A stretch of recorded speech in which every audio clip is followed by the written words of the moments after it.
Hola, mis estimados seguidores. Este es el segundo tema, conociendo los impuestos más principales.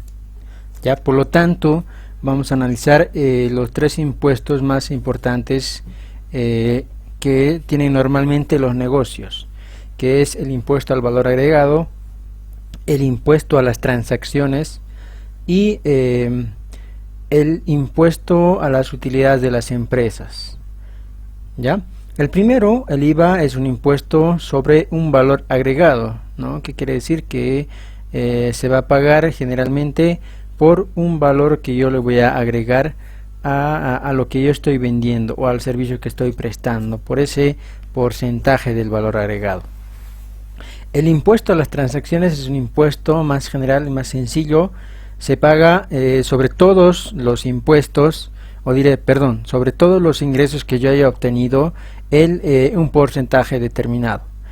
El impuesto a las utilidades de las empresas es un impuesto sobre las ganancias. Comúnmente a nivel mundial se lo dice que impuestos nacionales o el Estado es nuestro socio, ¿no? En una empresa, los socios, los dueños de la empresa somos los que invertimos la plata, hacemos funcionar la empresa, pero tenemos un socio externo, que es el Servicio de Impuesto Nacional, es el Estado, que su participación es del 25%. O sea, quiere decir que de las ganancias que yo obtenga en mi negocio, el 25% le corresponde al Estado, una cuarta parte, ¿no? Entonces, dicho esto, vamos a ir analizando primeramente el impuesto al valor agregado. ¿Ya? De manera general, el impuesto agregado, ¿qué grava? Grava quiere decir que qué cosas alcanza, sobre qué cosas yo voy a pagar el impuesto al valor agregado, sobre qué tipo de transacciones. Dentro de ellas tenemos las ventas habituales de bienes muebles. Hay que ser bien claros en esto, ¿ya? Bienes muebles, nada de inmuebles, no estoy hablando de casas, de lotes, ¿ya? Estamos separando acá. El tema de muebles, ¿no? Bienes muebles, cosas que se pueden mover, ¿no? Eso, ¿no? Mesas, sillas, computadoras, etcétera. Alquiler de bienes muebles y o inmuebles. Aquí entra el término de inmuebles, pero como alquiler. ¿Ya? El tema de servicios de alquileres pagan el impuesto al valor agregado. Servicios en general y contratos de obra. Todos los tipos de servicios que se tengan en la mente están grabados por el impuesto al valor agregado. Las importaciones definitivas. Con definitivas quiere decir que las importaciones que ya no van a volver a salir al exterior, ya no se van a reexportar. ¿No? Toda importación que entre al mercado nacional y ya no va a volver a salir, ¿no? Entonces se paga el impuesto al valor agregado. Arrendamiento financiero, leasing con bienes muebles, ¿ya? El arrendamiento financiero no es más que el alquiler también, ¿no? Es lo mismo que el alquiler, pero alquilamos cosas, ¿ya? A cambio de dinero. Y esos dineros que se nos paga por yo prestarle, darle en arrendamiento un bien mueble, puede ser un equipo, una maquinaria, un tractor, es un bien mueble, ¿ya? Puedo alquilar, puedo arrendar, mejor dicho, darle en leasing a alguien, ¿ya? Pero bueno, obviamente tiene regulación esto, ¿no? Tiene regulación del sistema financiero. Hay bancos, hay ciertas entidades que están autorizadas para hacer este tipo de transacciones, ¿ya? Entonces, nosotros igual que un préstamo vamos a pagar un monto por el tractor que está arrendado. Entonces, esos montos también están alcanzados por el impuesto al valor agregado. ¿Ya? La venta de libros de producción nacional e importados, las publicaciones oficiales realizadas por instituciones del Estado, también están dentro del objeto del impuesto al valor agregado. El transporte internacional de carga terrestre, pero estas dos últimas tienen una característica especial. Ya estas dos últimas tienen una tasa cero, quiere decir que ellos pagan un porcentaje nulo o un porcentaje de cero, o sea, no tienen IVA prácticamente. Ya, pero sí cumplen con todas las obligaciones de facturar, enviar libros de compras y venta, todo, ¿no? Por eso es que está dentro de este grupo, está grabado, pero su tasa es cero. Más adelante vamos a ver a qué se refiere con este tipo de transacciones. Entonces, para ir ahondando un poco, entrando en detalle, este video lo hago por algunos clientes, por algunos amigos que me han pedido, ya que tienen empresas pequeñas de comercio, por ejemplo, comercio de mercaderías, ropa, comercio de algunos artículos de limpieza, servicios de limpieza, servicios de transporte, algunos comercios o venta de accesorios de telecomunicaciones, de tecnología, etcétera, ¿no? Entonces, esto va dirigido hacia ellos principalmente, o algunas otras empresas pequeñas, ya que no tengan muchas complicaciones como estas dos últimas, ¿no? Venta de libros y transporte internacional de carga, que tiene tasa cero. Entonces ya nos estamos complicando un poco, ¿no? Y lo que yo quiero es que me entiendan. Entonces, toda venta de bien o de servicio, alquiler de bienes o importaciones definitivas están alcanzadas por el impuesto al valor agregado. Todo lo que he mencionado, ventas de accesorios de computación, servicios de limpieza, los mototaxis, etcétera, están alcanzados por el impuesto al valor agregado. Y ahora, ¿quiénes pagan? Bueno, ¿quiénes están alcanzados? ¿Quiénes son los contribuyentes? Obviamente está fácil, ¿no? Todos los que se inscriben y obtienen su NIT están alcanzados o van a pagar el impuesto al valor agregado. Entonces, ¿qué dice a nivel conceptual? Todas las personas naturales o jurídicas que realicen las operaciones mencionadas anteriormente, no todas estas operaciones, pero obviamente tiene que haber la habitualidad. ¿Ya? No sé si hay que entender eso un poco. La habitualidad quiere decir que constantemente yo hago ese tipo de transacciones, ¿ya? Por si acaso yo puedo tal vez hacer un alquiler de forma eventual, yo no tengo por qué sacar mi NIT, porque yo estoy alquilando tal vez de forma eventual, no voy a hacer un negocio. Tal vez yo, digamos que estoy viajando por temas de trabajo a Santa Cruz y mi casa no la quiero dejar vacía, la voy a alquilar a alguien, ¿no? Entonces no es necesario que yo tenga que sacar mi NIT, pero si constantemente yo hago la actividad de forma habitual, el hecho de alquilar mi casa, tengo un edificio y alquilo los locales, habitaciones, departamentos, entonces sí tengo que tener mi NIT y pagar los impuestos correspondientes, ¿ya? Bueno, entonces, ¿qué también tiene que haber para tomar en cuenta si yo tengo que sacar mi NIT o no? Uno es la habitualidad, dos es el fin de lucrar. Nosotros sabemos que todos tenemos fines de lucrar al hacer alguna venta o algo, ¿no? Entonces, si hay ese fin de lucro, necesitamos sí o sí el NIT y pagar todos los impuestos.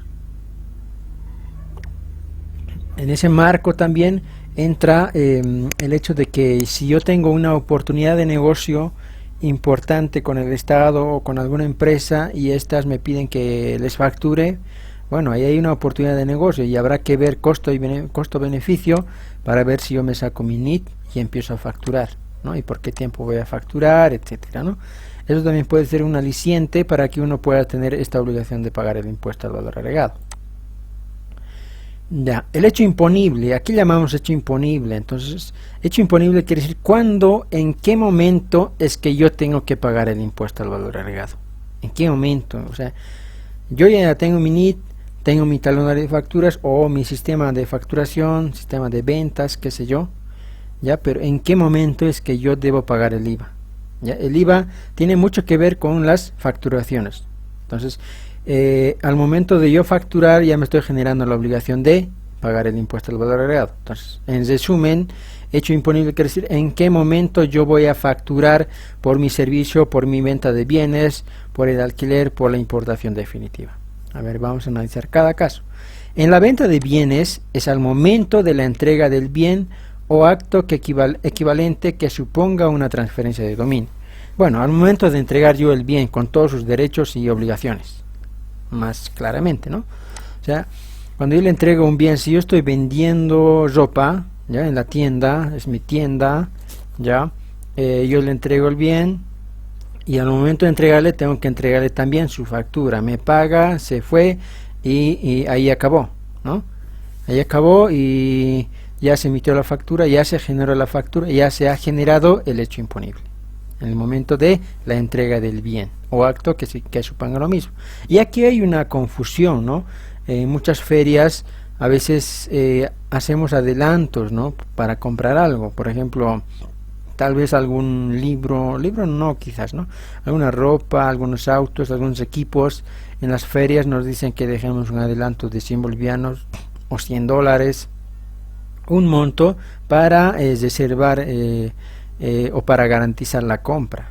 Pero en ese momento no me están entregando el bien, no me están entregando ni el auto, ni la maquinaria, ni nada. Solo estoy dando un adelanto, un anticipo para asegurar la transacción. Entonces ahí había una confusión de los contribuyentes, donde decían que si tenían la obligación de facturar en ese momento por el monto anticipado. Bueno, desde mi perspectiva y desde la perspectiva de la normativa, que es la ley 843 y decretos reglamentarios, ¿no? La ley 843 es la madre, la que regula todos los impuestos nacionales. En ese entendido, yo digo, no solo digo, respaldado bajo la norma, no se debe emitir la factura por el anticipo, simplemente es un anticipo. Incluso sabemos que esa venta se puede caer, ¿no? Si tal vez viene otro cliente y quiere ese mismo vehículo y paga todo al contado, entonces ya no va a haber la mercadería, o sea, ya se cayó la venta también, ¿no?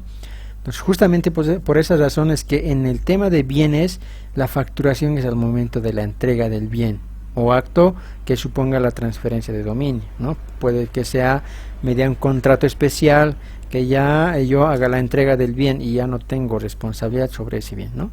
No lo puedo usar ni nada, ya he transferido todos sus derechos y obligaciones. En el caso de la prestación de servicios es al momento de recibir un precio, ahí es diferente. En temas de servicios, si yo he recibido un precio de forma parcial, un anticipo, debo facturar por el anticipo. O a la conclusión del servicio, ¿no? O una de las dos, lo que ocurra primero tengo que hacer. Si yo presto servicios de cableados, instalaciones eléctricas, o servicios de courier, servicios de publicidad, o servicios contables también, ¿por qué no? Si me han dado un anticipo para elaborar un balance, o un anticipo para elaborar una publicidad en Facebook, me han dejado 100 bolivianos, yo tengo que facturar por los 100 bolivianos, el anticipo, y cuando termine el servicio, digamos que he quedado 1000, cuando termine de yo elaborar el servicio, termina todo, la publicidad, todo el trabajo, he instalado, qué sé yo, la casa, tengo que terminar la obra, entonces tengo que facturar, ¿no? O cuando me anticipan el dinero o cuando termina el servicio debo facturar. Entonces esa es la diferencia en tema de bienes y en tema de servicios. Ahora también aquí entran los contratos de obra. Entonces aquí decimos pero es un inmueble, no debería facturarse. No, pero en contrato de obra generalmente construimos edificios, puentes, etcétera. Hay todo tipo de obras, carreteras, etcétera, ¿no? Entonces son inmuebles, no puedo mover una carretera y llevármela, ¿no? Pero la diferencia es que en un contrato de obra es una prestación de servicio, no es la venta de la obra, ¿no? Yo como gobierno, digamos, o como una empresa, quiero que me construya un edificio o una carretera, voy a contratar a una empresa constructora para que me haga el servicio de construcción, ¿no? Entonces no es lo mismo que comprar un bien ya hecho que construirlo, porque va a entrar mano de obra, materiales, materias primas, ¿no? O sea, todos los materiales que se utiliza para una construcción de obra, ¿no? Entonces, en este caso, ¿cuándo se factura? En cada planilla de avance de obra, ¿no? Cada presentación de planilla de avance de obra. Una obra no dura un día, ni 2 días, ni un mes, dura meses, puede durar años, ¿no? Entonces, en ese entendido, con el Estado generalmente se trabaja con planillas de avance de obra. Entonces, cada planilla va emitiendo su factura sucesivamente, ¿no? A medida que va avanzando. En tema de importaciones definitivas, es al momento de la internación, al momento de que yo voy a despachar de la aduana mi mercadería y llevármela a mi almacén. En ese momento me van a hacer que yo pague el impuesto primero antes de que yo me saque la mercadería, ¿no? Entonces, eso es el tema del impuesto al valor agregado. Luego tenemos la alícuota. Alícuota quiere decir cuánto se paga, qué porcentaje debo pagar por cada transacción que haya realizado y que esté alcanzado por el impuesto al valor agregado. Normalmente es el 13%, ¿no? Esa es la tasa es la tasa, el porcentaje que se paga por el impuesto al valor agregado, ¿no? El 13%. Pero también eso se llama que es por dentro, ¿ya? El 13% por dentro. Cuando es el impuesto al valor agregado en una importación, se calcula el 14,94, que no es más que la división del 13 entre 87%. La tasa general es el 13% en realidad, solo que esto es un cálculo de regla de 3, por así decirlo, porque yo estoy importando una mercadería en 100 bolivianos y sobre esos 100 tengo que pagar el 13%, quiere decir encima de los 100, no puedo reducir de los 100, ¿no? Es por eso, es un cálculo de regla de 3, es el 13% dividido entre 87. Y por ley también ya se ha establecido una tasa del 0% para ciertas actividades, ya 0%, o sea que no pagan IVA, ya. Venta de libros, revistas, todo lo que hemos visto, y el transporte internacional de carga, ¿ya? Por carretera, por si acaso, ¿no? Entonces esos dos tipos de actividades no pagan el IVA en 13%, sino en 0%. Pero como les dije, sí cumplen con todas las obligaciones y formalidades de un régimen general. Envían libros de compras y venta y todo lo demás. Ahora aquí en la obligación, obviamente antes de pasar a otro tema, el envío del libro de compras y ventas. ¿Qué es este envío? ¿No? El libro de compras y ventas no es nada más que un Excel, ¿ya? A ver, voy a mostrarlos.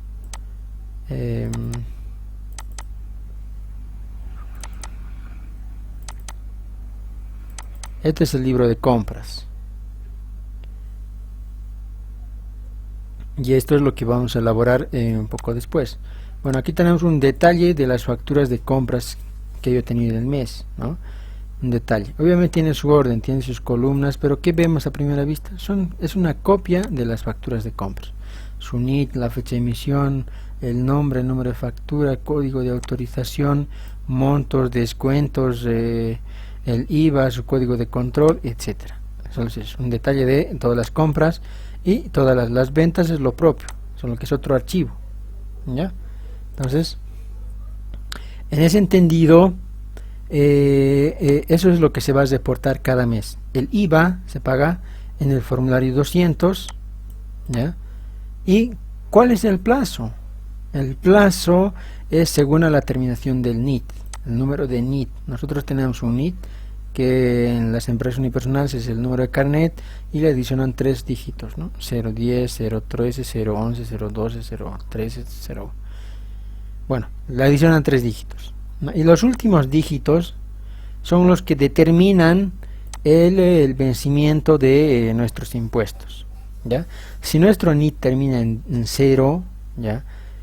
Vencimiento va a ser cada 13 del mes siguiente. ¿Qué quiere decir? Ahora estamos en junio. Los impuestos de junio, todas las transacciones que yo haya realizado en junio, las debo pagar en el mes de julio. Hasta el 13 tengo el plazo. Si mi NIT termina en 1, hasta el 14. Y así sucesivamente. Ahora, si uno de estos días cayese en un día feriado o un día inhábil, un día sábado, domingo, un día no hábil, ¿ya? Entonces se va a pasar directamente al primer día siguiente hábil, ¿no? Por ejemplo, vamos a ver acá, junio, va a vencer en julio, hemos dicho. El 13 de julio, bueno, es un día hábil, normal. Si fuera, en este caso, el 18, el NIT 5, cae en sábado. Entonces, como cae sábado y es un día no hábil, mi vencimiento se va a trasladar hasta el 20 de julio, ¿no? Pero obviamente esto no quiere decir que tengas que declarar tu impuesto el último día. Ese es el plazo. El impuesto lo puedes declarar desde el 1 de julio hasta el 20. Tienes 20 días para declarar tus impuestos, ¿no? Ese es el plazo. Ahora, ¿cómo se paga? ¿En qué formulario se paga el impuesto al valor agregado? El impuesto se paga en el formulario 200, ¿ya? Versión 3. Y hay dos formatos, el versión largo, el amplio, y el versión resumido del formulario 200, ¿ya? Que tiene compras y ventas grabadas. Ahora aquí vamos a entrar a detalle. Compras y ventas grabadas. Y ahora, las ventas no hay dudas, ¿no? Las ventas son todo lo que facturamos, eso es las ventas. Y ahora, ¿cómo se calcula el impuesto? Vamos a entrar ahí también. Ya, el IVA, ¿cómo se calcula? Esto es lo que muchas veces a veces tenemos dudas, ¿no? En el IVA, se calcula ventas menos compras, ¿ya? Nos va a dar la base imponible por el 13%. ¿Qué quiere decir esto? Si yo he vendido, ¿ya?, en todo el mes 10.000 bolivianos, aquí están los 10.000. ¿Qué me dice la fórmula? ¿Cómo se paga el impuesto al valor agregado? Yo tengo que restarle las compras. Estas son las ventas. ¿Cuánto he comprado en todo el mes? Con factura, obviamente. Digamos que he comprado 5.000. ¿Ya? Entonces, esto me va a dar otros 5.000 de resultado. Esa es la base imponible. Entonces, este monto de 5.000 es la que yo voy a multiplicar por el 13%. ¿Y cuánto me va a salir? 5.000. A ver, calculemos. Ayúdenme, por favor. 5.000 por el 13%. 650 bolivianos. Entonces, este sería el monto que yo voy a pagar por concepto del impuesto al valor agregado, 650. Esa es la forma de cálculo. Ahora en el formulario 200 es la misma operación, pero le sacan el 13% directamente. Aquí decimos 1.300 es el 13% de 10.000 menos de 650, ¿ya?, es igual a 650, ¿no? Entonces, en este caso nosotros llegaríamos a lo mismo, 650, ¿verdad? Entonces, esa es la forma de pagar. Ahora, aquí está el detalle. Lo que estábamos viendo era el tema de compras, ¿ya? ¿Cómo es que se valida mis compras? ¿Qué cosas son válidas?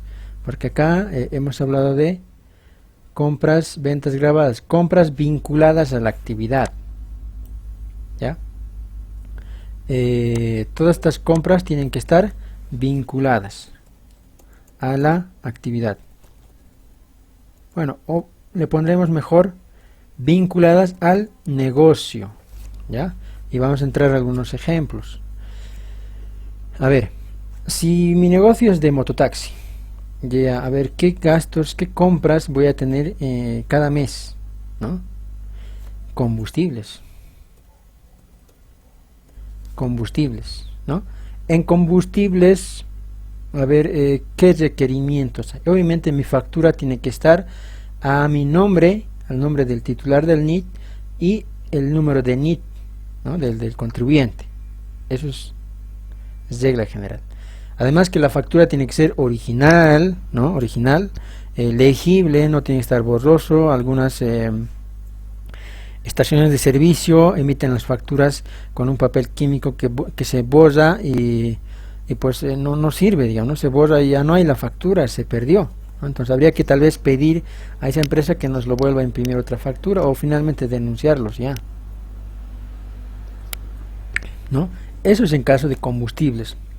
Pero también, ¿qué hay que tomar en cuenta? Es de forma general, a nivel de todas las facturas, NIT, nombre, que esté claro, bien escrito, ¿no?, la factura, que esté legible, ya, que sea el original. Esas son las reglas generales de una factura. Pero en tema de combustibles, ¿qué cuestiones tenemos? Algo importante, ¿no? Tiene que estar registrada el número de placa, importante, ¿no? Entonces, ¿placa de qué? Del vehículo que esté utilizando, de la mototaxis, ¿no?, el servicio.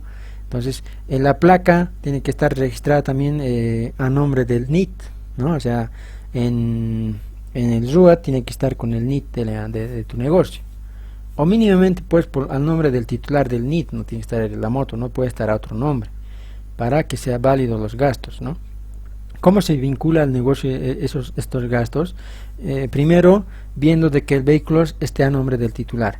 Si está a nombre de un tercero, se puede presumir que te lo han comprado la factura, ¿no? Entonces ya no va a servir esa factura, ¿ya? Y segundo, esa placa en todas las facturas viene anotada, ¿no? En las facturas de combustible viene anotada el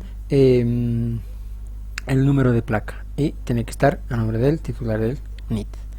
Segundo, el 70, en el caso del IVA, solo el 70% es válido para utilizar. Entonces aquí ya no va a servir esta fórmula, ¿verdad? Entonces ya no voy a decir 5.000. Si yo he comprado, ya en el caso de combustible, ¿no? Si yo he cargado 100 bolivianos, ¿ya?, de gasolina, ya, entonces para mi base imponible, para mis compras, aquí en esta parte, a ver, esta factura de combustible, acá, solo me va a servir el 70%, ¿ya? 70%.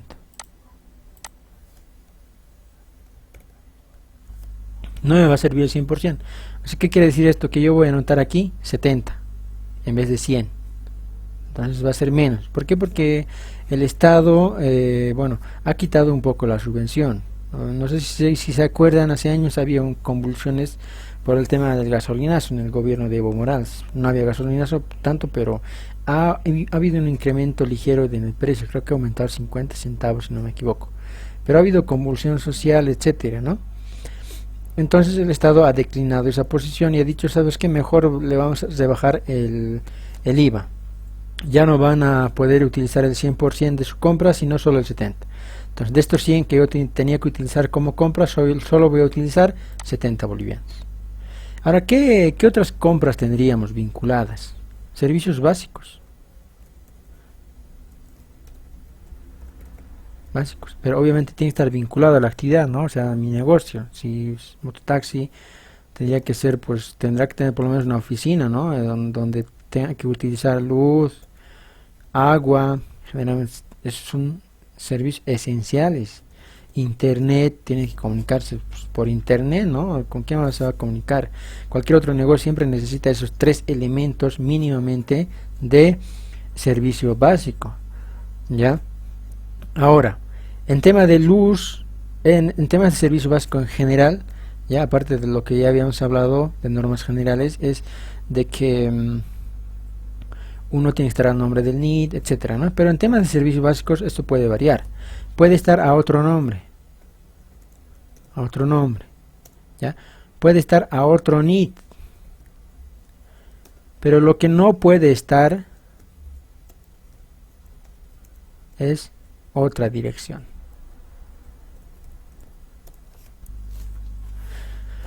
Entonces, ¿con qué se valida en temas de servicios básicos? Puede que en un negocio yo abra una oficina por el centro, digamos, esa no es mi casa, la casa no va a estar a mi nombre, por lo tanto la factura de los servicios básicos no va a salir a mi nombre, de la luz menos, del agua menos, el internet quizás, ¿no? Porque yo contrate tal vez con el proveedor del servicio y puede que salga la factura a mi nombre y a mi NIT, pero lo demás no va a salir. Pero ¿qué tiene que estar bien claro? Es la dirección, ¿no? La dirección tiene que estar insertada en esas facturas y tiene que coincidir con el NIT, con la dirección de tu NIT. Eso es muy importante. Estos dos tienen que ser iguales. Dirección de tu factura de luz, servicio, tiene que ser igual a la dirección de tu NIT. Si no es igual, pues esa factura no te sirve. Ya. Ahora, ¿qué otras facturas más podemos utilizar? ¿No? Y lo que también podemos ver también es que muchas personas han confundido, ya, es que ya hay personas, empresas que han declarado sus impuestos ellos mismos, justamente para minimizar sus costos, ¿no? Y yo entiendo, por eso también yo hice este video, para que no sigan cometiendo errores, ¿ya? Algunos contadores les han dicho que los servicios básicos en general se puede registrar con fecha de pago o fecha de emisión, lo cual es mentira, falso. Bueno, no todo es falso, pero bueno, en este caso de la luz es falso, esa afirmación. Sí o sí tenemos que utilizar fecha de emisión en caso de luz y agua. Pero en el caso de telecomunicaciones, ya, internet, telefonía, todo lo que es telecomunicación, ya. Y esto yo no lo estoy diciendo porque me da la gana, sino está en la resolución normativa de directorio 21 del 2016. ¿No? Este es el sistema de facturación y es donde habla de qué facturas son válidas. En esta normativa nos dice que las facturas de telecomunicaciones son válidas con fecha de emisión o fecha de pago. Cualquiera de las dos fechas me sirve. O esta o esta. Pero solamente telecomunicaciones, ¿no? Telecomunicación. ¿Y qué entra ahí? Teléfonos, internet, tarjetas de teléfonos también, ¿no? Eso es lo que hay que tener en cuenta, ¿ya? Entonces, ¿qué facturas más? A ver, tenemos facturas quizás de podemos tener facturas de refrigerios. En un mototaxi es esencial el refrigerio, ¿no? Aunque impuestos lo diga que no, pero es esencial. Estos servicios trabajan día entero, ¿no? Cualquier rato le llaman, en el momento que tenga tiempo comen algo, digamos. Entonces sí o sí tiene que tener sus facturitas de servicios de comida. Pero obviamente no podemos poner pues enseres también personales, ¿no? Jabón, perfumes, no sé, ropa interior, etcétera. No da, digamos, ¿no? Esas cosas no van con el negocio. ¿Qué quiere decir vinculadas a tu negocio? Quiere decir que todo aquello que utilizas para realizar las operaciones de tu negocio, ¿no? Si es un contador, utiliza los servicios básicos que hemos dicho: papelería, material de escritorio, computadoras, sillas, mesas, etcétera. Todas esas cuestiones se utilizan. Entonces, esas sí las podemos registrar como compras válidas. Ya, ahora si tienen consultas de algún tipo de compra que no sea válida, algunas transacciones que tengan dudas, me escriben en el YouTube y vamos a ir respondiendo. ¿Entendido? Bueno, entonces pasaremos a la otra parte, ya, que es el impuesto a las transacciones. El impuesto a las transacciones, ¿qué grava? Otra vez, ¿sobre qué cosas voy a pagar el impuesto? Otra vez, tanto impuesto. Bueno, el impuesto a las transacciones, también llamado como IT, ¿ya? El IT se paga sobre ingresos brutos devengados obtenidos por el ejercicio de la actividad gravada, lucrativa o no, a diferencia del IVA. Esto es sobre lucrativas o no, ¿ya? Entonces, todos los ingresos brutos que tengamos pagan el impuesto a las transacciones. ¿En qué llama? Sería comercio, industria, profesión, ¿no? Abogados, contadores, médicos, etcétera. Algún oficio, ¿no? También. Alquiler de bienes, contratación de obras, prestación de servicios, transferencias a título gratuito de bienes, muebles, inmuebles y derechos. Todas estas transferencias están gravadas por el impuesto a las transacciones. En realidad, el impuesto a las transacciones grava casi todo casi. Pero solo que a veces están por jurisdicciones separadas, ¿no? El impuesto a las transacciones, por ejemplo, de una venta de inmuebles, están separadas por jurisdicción, ¿no? Por ejemplo, si vendemos una casa, no pagamos el IT, ¿verdad? Normalmente las personas naturales no pagamos el IT, el impuesto a las transacciones. Pagamos el IMT, impuesto municipal a las transferencias, en la alcaldía. Es lo que generalmente hacemos. Pero si es una persona jurídica, una empresa comercial, igual va a pagar el IT, no va a pagar el IT, ¿no? El IMT, perdón, el impuesto municipal. Paga el impuesto nacional, si es una sociedad. Bueno, ¿quiénes pagan? Todas las personas naturales jurídicas, empresas públicas, privadas, sociedades con o sin personería jurídica, incluidas las empresas unipersonales que realizan actividades señaladas anteriormente, agentes de retención, por pagos efectuados a personas naturales, sucesiones indivisas, por servicios prestados, comisiones pagadas, compra de bienes y servicios sin factura, perdón, por todo el servicio realizado en territorio nacional. Ahora aquí hablamos un tema muy importante, sin factura. Podemos realizar transacciones sin factura en una empresa, pero lo que tenemos que hacer es retenciones, ¿ya? Tenemos que hacer retenciones de impuestos. Esto se llama retenciones. ¿Ya? Esto es lo que nos va a ayudar mucho en tema del impuesto a las ganancias, el IVA, el impuesto anual, ¿ya? Porque podemos tener muchas ventas, pero a veces no tenemos facturas de compras, porque todo lo compramos de la cancha o sin factura. Entonces, a la hora de realizar tus estados financieros, esas compras que hayas realizado sin factura o en la cancha no van a ser válidas, ¿no?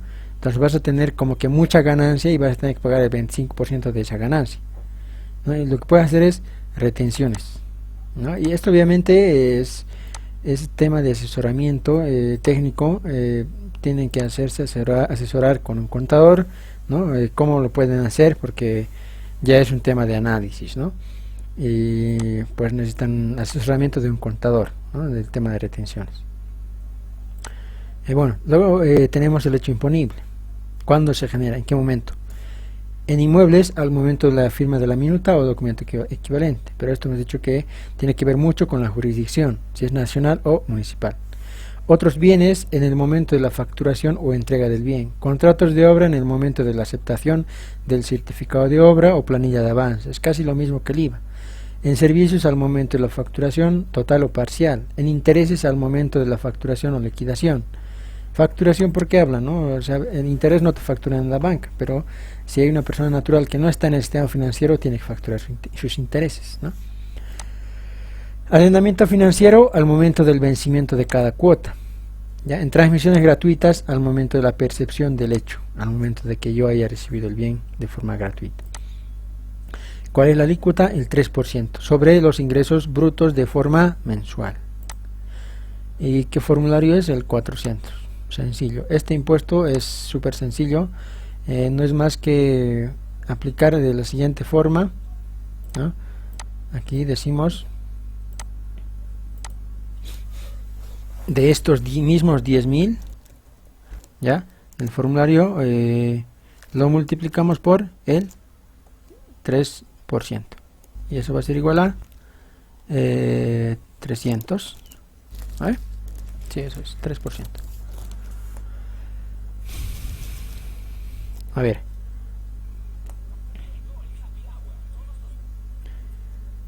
Entonces, aquí no hay mucho que hacer. Ya, es súper sencillo. Bueno, es tomar las ventas.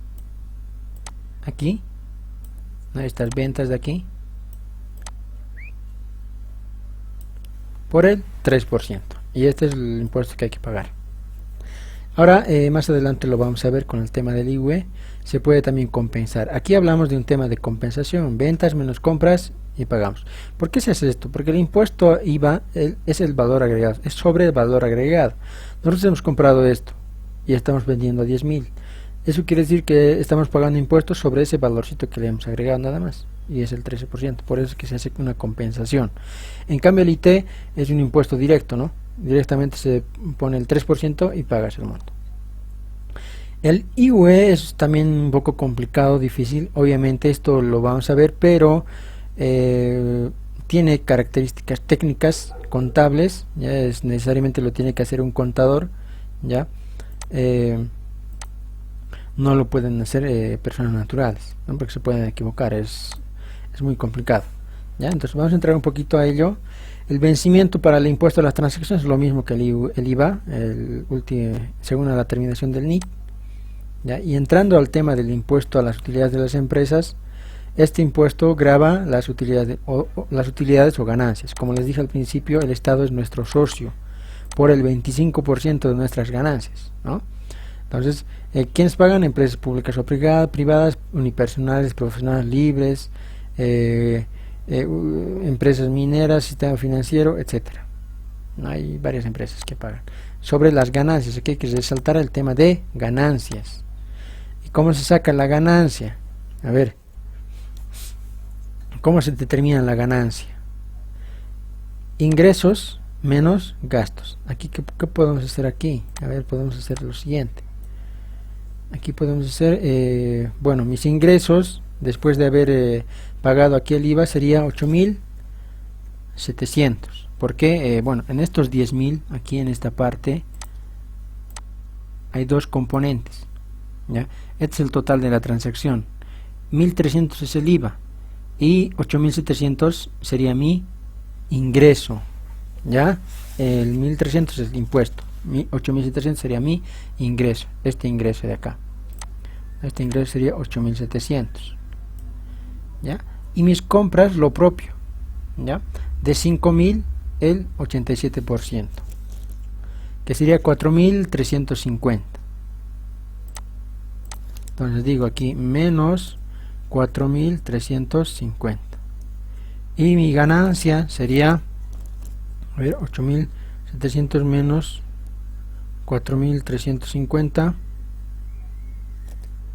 4.350, lo mismo, ¿no? 350. Esta sería mi ganancia. Es lo mismo que sacamos nosotros en nuestros cálculos, ¿no? Compras, la venta menos lo que he comprado, todos mis costos, porque aquí todavía falta incluir el costo de la mano de obra, utilización de los equipos, etcétera. Por eso es que esto es un poco más difícil de calcular y se recomienda que lo haga un contador, ¿no? Porque tiene que analizar cuánto de gasto ha habido de equipos, maquinarias, computadoras, muebles, y todo eso tiene que restar. ¿Y qué gastos son válidos? Porque aquí se analiza mucho el tema de gastos deducibles, ¿no? ¿Qué gastos son válidos? ¿Qué gastos no? Entonces todos los gastos válidos van a restar, pero los que no son válidos van a ser anulados y tu ganancia puede tender a subir. Y sobre esta ganancia se paga el 25%. ¿Qué quiere decir? De 4.350 por el 25%. Obviamente este impuesto es alto, ¿no? A ver, de la ganancia que habrías obtenido, vas a tener que pagarle impuestos 1.088 bolivianos. ¿Ya? Entonces aquí estamos pagando 1.300. Aquí estamos pagando 1.088. Ahora, a ver, total de impuestos en esta transacción, digamos, solo en esta transacción de venta que ya hemos hecho, total impuestos, ¿cuánto estaríamos pagando? A ver, sumaremos, ¿no? El IVA hemos pagado 650, más 300 del IT, más 1.088 del IVA, 2.038. 2.038 bolivianos. Ahora, de nuestra transacción, ¿cuánto representa eso? 2.038 entre 10.000 representa un 20%. ¿Qué quiere decir esto? Esto está de sencillo. Esto es un 20% aproximadamente. Representa de la transacción que hayamos realizado. Es un 20%. ¿Qué quiere decir? ¿A dónde quiere llegar con esto? Estos 20% es el costo de prestar nuestra venta, de nuestra venta. De los 10.000 que yo voy a vender, ¿no? Por el hecho que yo estoy sacando mi NIT, un 20%, tengo que incrementar en mis precios. Muchos a veces calculan en sus negocios, bueno, comúnmente, ¿no? Se va a la cancha y compramos algo, le digo, ¿cuánto es? 100 bolivianos, con factura 130. Bueno, le suben el 13% nomás, algunos. Solo le suben el 13%. Algunos le suben el 16%, ¿no?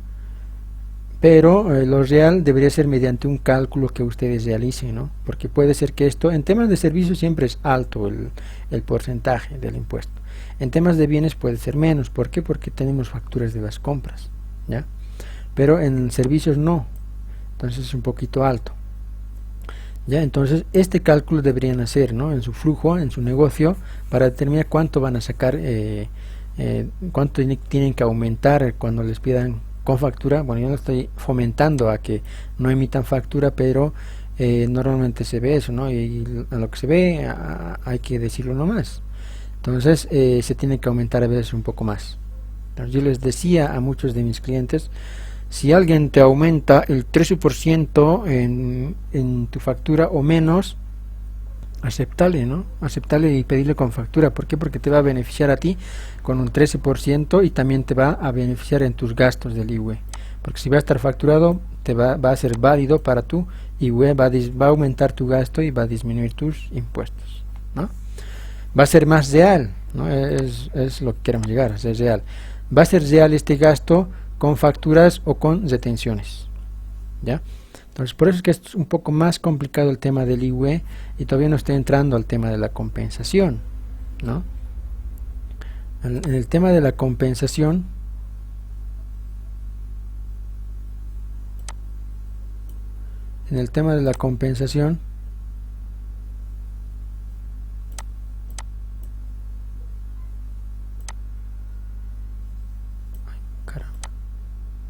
ya. Hemos dicho que en el IVA sí se compensa, compras, ventas menos compras. En el IT pagamos directo, pero ¿qué pasa?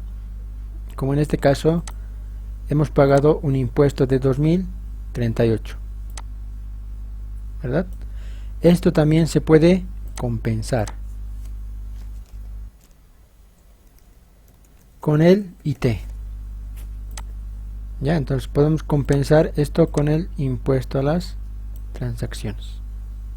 Es un pago a cuenta. El IUE se dice que es un pago a cuenta un pago anticipado a cuenta del impuesto a las transacciones. Entonces, cuando yo tenga un saldo de IUE pagado, puedo ir compensando. ¿Qué quiere decir esto? Voy a decir 300 bolivianos que tenía que pagar impuestos menos los 2038, igual va a tener un saldo a favor del contribuyente, ¿no? O sea, 1738 para el mes siguiente. Cuando se acaba esto, voy a empezar a pagar en efectivo, sigue, ¿no? Entonces, si no, puedo utilizar esto. Entonces, ahí hay un tema del elemento de planificación tributaria bien importante, interesante, donde podemos nosotros pagar el IUE, ¿ya? Cosa de que podamos compensarlo todo con el impuesto a las transacciones. Hay que tratar de perder este IUE. Si pagamos IUE, hay que tratar de perder lo menos posible y compensarlo todo. Por eso ahí la estrategia de la planificación tributaria, ¿no? Planificación tributaria les va a ayudar mucho en el tema de ver sus impuestos, ¿no? Ver hacia adelante, ¿no? Porque con esto de los impuestos hay que tener mucho cuidado y hay que hacer seguimiento e ir planificando hacia futuro para este tema de compensaciones. Y ahora, ¿cuándo se compensa el IUE? El IUE se compensa con el IT al mes siguiente de haber realizado el pago, ¿ya? A ver, vamos a ver. Compensa, ya. Por ejemplo, el plazo del IUE es de 120 días culminado o cerrado la gestión. Normalmente es en abril. Hasta abril tenemos que pagar, ¿no? Entonces, si pagamos en abril, ¿ya? Si pagamos en abril, ¿qué quiere decir? La norma nos dice que podemos compensar a partir del mes siguiente. Pagamos en abril, mes siguiente sería mayo. En mayo nosotros ya podemos compensar este monto. Este monto que hemos pagado es de 100 en el periodo de mayo, pero mayo cuando se declara en junio. ¿A ver? En junio. Quiere decir que en junio yo voy a poder compensar el IUE que habría pagado. Entonces, este es un tema un poquito complicado, el tema de las ganancias, pero para hacerlo un poquito más sencillo es fácil, ¿no? Ingresos menos gastos, esa diferencia por el 25%. Ahora, si mis gastos fueran mayores a los ingresos, no se paga nada. Es una pérdida de la gestión. Ahora, esa pérdida se puede compensar también por 3 años siguientes. Si yo tenía una pérdida este año de menos 10.000, o sea, mis gastos han sido mayores a los ingresos, al año siguiente puedo compensar, ¿no? A ver cómo les explico. A ver aquí. Ya. Este es el año 2018. He tenido pérdida. Quiere decir que mis gastos han sido mayores que los ingresos. De menos 10.000. 10.000, ¿no? Entonces, en el 2019, supongamos que hemos tenido ganancias, ¿no? Y nuestra ganancia ha sido de 15.000. Normalmente deberíamos calcular en 2019 esta ganancia por el 25% y pagamos el monto, pero en realidad no. La administración tributaria ha visto de que se pueda compensar las pérdidas de la gestión anterior, ¿no? Quiere decir esto que de mis ganancias le voy a restar los 10.000 de mi pérdida del año pasado o del año de gestión anterior. ¿Y cuánto va a ser mi utilidad neta imponible? 5.000. Y sobre eso yo estaría pagando el 25% de 5.000, que serían 1.250, ¿no? Eso sería el monto. Esa es la fórmula. Ahora, obviamente, hay otros deportes. Esto de donde sale es del estado de resultados. Por eso les decía que el IVE no lo podemos hacer, pueden hacer ustedes, lo tiene que hacer un contador, porque él elabora el estado de resultados. Pero para una planificación esto les sirve, ¿no? Les tienen que saber de dónde sale el monto, cómo sale, ¿no? Entonces, el estado de resultados es un informe donde nos muestra ingresos y gastos, todos los ingresos y gastos, ¿ya? Y de ahí solamente se copia, ¿no? Ya, una vez que tengamos el objeto, ya sabemos cómo se calcula. Ahora decimos quiénes pagan: empresas públicas, agentes de retención, profesionales, personas naturales, sucursales de empresas del exterior, ¿no? El plazo, la alícuota es el 25% y el plazo de 120 días hábiles, ¿no? Perdón, 120 días calendario. Y aquí, hablando de días, podemos comentar algo. Todo plazo, según el Código Tributario, todo plazo menor a 10 días se contabiliza como días hábiles. No cuentan sábados, feriados. Pero si es un plazo mayor a 10 días, se contabilizan como días calendario, ¿no? Por eso es que en este tema del IVE puede ser 29 de abril el vencimiento o 30 de abril, puede variar, ¿no? Ahora, ¿cuáles son los cierres de gestión?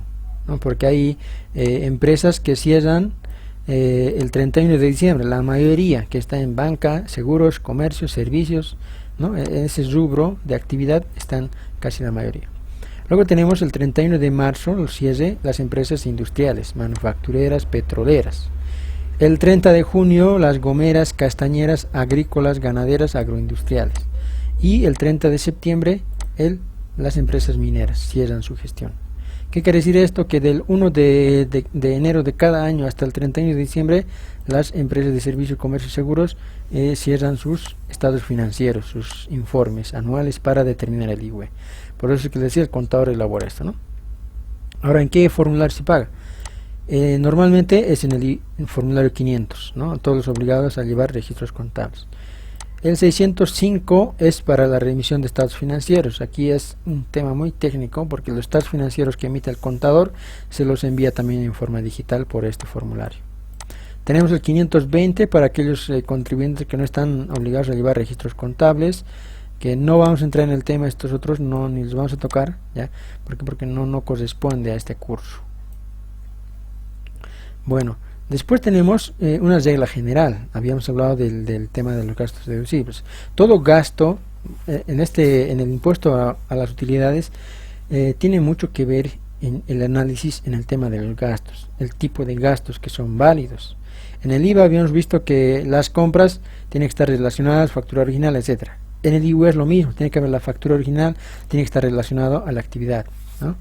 Factura original vinculado a la actividad o mantenimiento de la fuente. ¿Qué es el mantenimiento de la fuente?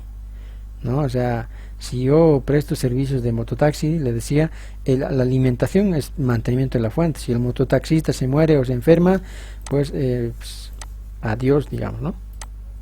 No hay fuente, no hay mantenimiento de la fuente. Entonces esos gastos son válidos por este tema del mantenimiento de la fuente. Luego tenemos gastos deducibles. Por ejemplo, hay diferencias de tipo de cambio, son gastos deducibles, totalmente deducibles. Si cambia el dólar y ha generado un gasto para mi empresa o mi negocio, es un gasto deducible.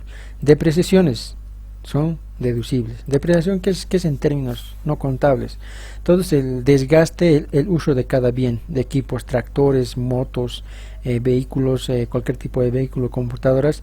El uso que yo le voy dando a ese computador se determina con técnicas contables. Un porcentaje va depreciando cada mes y ese porcentaje se llama depreciación. Eso es un gasto también válido, pero cuando ese gasto, ese bien sufre un revalúo técnico, quiere decir que ha aumentado su valor mediante un revalúo técnico, ya no es válido su gasto. Cargas del factor trabajo. Todas las cargas, siempre que cumplan con normas laborales tributarias, son válidas.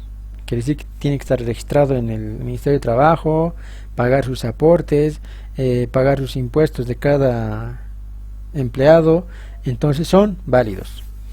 Compras o servicios realizados en el exterior son válidos, ¿ya? Pero siempre que cumplan la regla general, vinculación y documento original. Donaciones hasta el 10% de la utilidad imponible.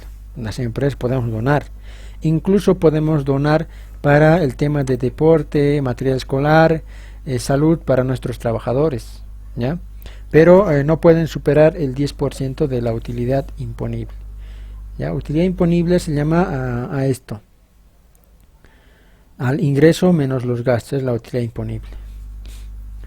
Impuestos y gravámenes directos son totalmente deducibles, son gastos válidos. Impuesto de la moto, impuesto de la casa, patentes, son válidos, ¿no? Siempre y cuando sean del negocio. Gastos financieros, intereses de préstamos, chequeras, comisiones, todos esos gastos son válidos. Primas de seguros y sus accesorios, ¿no? Los seguros del vehículo, la moto, seguros contra accidentes, quemaduras, fuegos, todos los seguros, siempre y cuando estén relacionados con la actividad y vayan a cuidar el bien que tenemos, el negocio, son válidos. No, obviamente el seguro de cartera, seguro de la esposa, del hijo, esos seguros no son válidos, ¿no? Siempre que tengan relación a la actividad son válidos.